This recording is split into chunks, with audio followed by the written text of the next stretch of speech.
Kingdom fungi. Fungi dalam bahasa Indonesia disebut juga jamur. Kata lain dari jamur adalah cendawan. Apa perbedaannya? Fungi yang berupa jamur disebut jamur, biasanya bersifat kecil atau mikroskopis. Cendawan adalah fungi yang berbentuk besar atau makroskopis. Ciri-ciri kingdom fungi. Yang pertama, eukariot. Eukariot memiliki membran inti. Semua makhluk hidup termasuk fungi adalah eukariot kecuali bakteri dan alga hijau, biru termasuk prokariot. Yang kedua, tidak bisa membuat makanan sendiri disebut heterotrof. Yang ketiga, fungi sel-selnya disebut hifa atau miselium. Yang keempat, yang membedakan fungi dengan tumbuhan dan bakteria adalah dinding sel terbuat dari kitin. Dinding sel dari tumbuhan terbuat dari selulosa. Sedangkan dinding sel dari bakteria terbuat dari Cloteoglycam. Yang kelima, ciri khas dari fungi adalah pencernaannya di luar tubuh disebut ekstraseluler. Jadi jika ada makanan di luar tidak langsung diambil, diberi enzim terlebih dahulu. Setelah lumer baru hifannya masuk. Fungi sangatlah penting. Mengapa fungi sangat penting? Jamur penting untuk kita selain untuk makanan, karena fungi yang bersifat mikroskopis bersifat sebagai saprofit atau detrivor, yang artinya fungi bersifat sebagai pengurai. Jadi ciri-ciri fungi eukariot heterotrof untuk gambar hifa dan miselium. Misalnya ini adalah suatu benang yang agak kacau. Keseluruhan benang ini adalah miselium. Jika dilihat satuannya seperti sel-sel pada makhluk hidup lainnya, ada inti, organel, dan satuan benang ini disebut hifa. Jadi satu benang disebut hifa dan kumpulan dari hifa disebut miselium. Dan miselium ini jika berkumpul jadi satu, maka disebut cendawan. Jamur yang bersifat makroskopis, jika tidak membentuk cendawan seperti ini, hanya untuk hifa, maka disebut mikroskopis atau jamur. Dari cendawan ini disebut badan buah atau bahasa Inggrisnya fruity bodies. Lalu dinding sel dari hifa ini terbuat dari kitin. Lalu pencernaan ekstraseluler, apa maksudnya? Misalnya di sini ada daun membusuk atau mati. Hifa atau mendekati daun lalu mengeluarkan enzim. Enzim akan menguraikan daun dan daunnya yang sudah terurai akan masuk kembali ke dalam hifa. Jadi istilahnya daun tidak dimasukkan ke dalam sel, namun dicerna terlebih dahulu di luar. Lalu jika sudah menjadi cairan yang dapat dimasukkan ke dalam sel, maka masuk ke dalam hifa, saprofit, dan detrivor. Karena adanya pencernaan ekstraseluler, jamur jadi bisa menguraikan zat-zat yang sudah mati. Setelah dilihat bagian-bagian dari jamur, bagaimana cara jamur berkembang biak? Ada dua cara. Yang pertama adalah cara seksual, yaitu butuh pasangan, pertukaran antara gen. Yang kedua adalah aseksual, atau disebut juga vegetatif.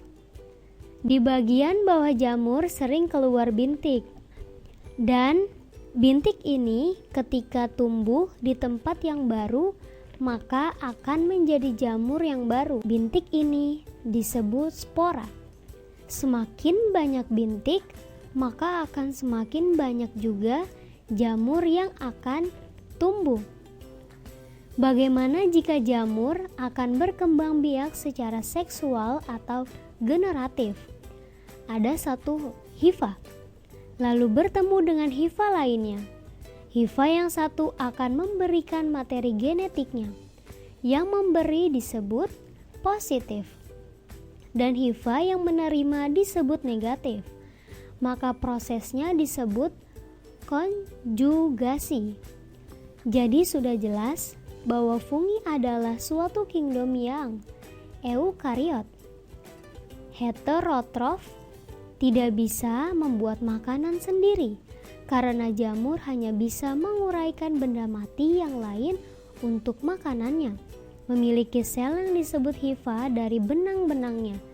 Kumpulan dari hifa disebut miselium. Gambarnya yang garis bergelombang ini. Lalu dinding sel dari hifa terbuat dari kitin yang keras. Pencernaannya dengan cara mengeluarkan enzim untuk mencerna di luar hifa tersebut. Dan ketika sudah selesai menjadi zat yang dapat dicerna, masuklah ke dalam hifa disebut ekstraseluler. Ekstraseluler dapat bersifat saprofit atau detrivor, disebut dengan pengurai. Inilah materi tentang dasar-dasar jamur. Kita lanjut dengan materi klasifikasi fungi. Jamur banyak macamnya. Untuk dapat membedakannya ada 4 klasifikasi. Yang pertama asco, yang kedua zigo, yang ketiga basidio, dan yang keempat deutero. Apa pengertian dari asco, zigo, basidio, dan deutero? Menurut buku, cara pengertiannya bukan dihafalkan, namun dilihat arti dari kata per kata. Asco berasal dari kata ascus. Zigo berasal dari kata zigot. Basidio berasal dari kata badan buah. Dan deutero kita bahas paling akhir karena agak rumit. Asco, zigo, dan basidio ditambahkan satu kata yaitu micetes atau nikotina. Jadi apabila digabung, asco menjadi ascomicetes, zigo menjadi zigomicetes, basidio dan deutero menjadi basidiomicetes dan deuteromicetes. Bagaimana untuk pengguna kata mikotina? Micetes maupun mikotina adalah sama yang artinya jamur. Untuk ascomicetes, micetes artinya adalah jamur yang memiliki askus atau tempat spora. Seperti ini untuk gambar tempat sporanya, yaitu askus berderet. Zigomicetes adalah jamur yang membentuk zigot atau perpaduan antara gamet jantan dengan gamet betina. Seperti yang sudah dibahas pada hifa jantan positif dan hifa betina negatif. Ketika bergabung maka akan membentuk zigot. Basidiomicetes adalah jamur yang sering disebut sebagai ornamennya. Topstu nama jamurnya. Jamur yang memiliki badan buah atau fruity bodies. Basidio juga sering disebut cendawan, yaitu jamur yang makroskopis. Deutero adalah jamur yang tidak jelas. Apa maksud dari tidak jelas? Jika tidak memenuhi klasifikasi seperti tidak memiliki askus, tidak memiliki zigot, dan tidak membentuk basidio, maka akan masuk ke dalam sisanya disebut deutero. Contoh dari ascomicetes, kita sering membuat makanan menggunakan ascomicetes. Jadi Ascomycetes adalah jamur yang bisa dipakai untuk fermentasi yang menghasilkan alkohol. Zygomycetes yaitu membuat makanan, contohnya tempe. Basidiomycetes contohnya jamur merang, jamur kuping. Deuteromycetes adalah jamur untuk membuat oncom. Ini adalah klasifikasi dari fungi atau jamur. Untuk contoh dari genusnya, Ascomycetes yang menghasilkan alkohol adalah Saccharomycetes. Ginomycetes contoh untuk tempe tadi yaitu Rhizopus.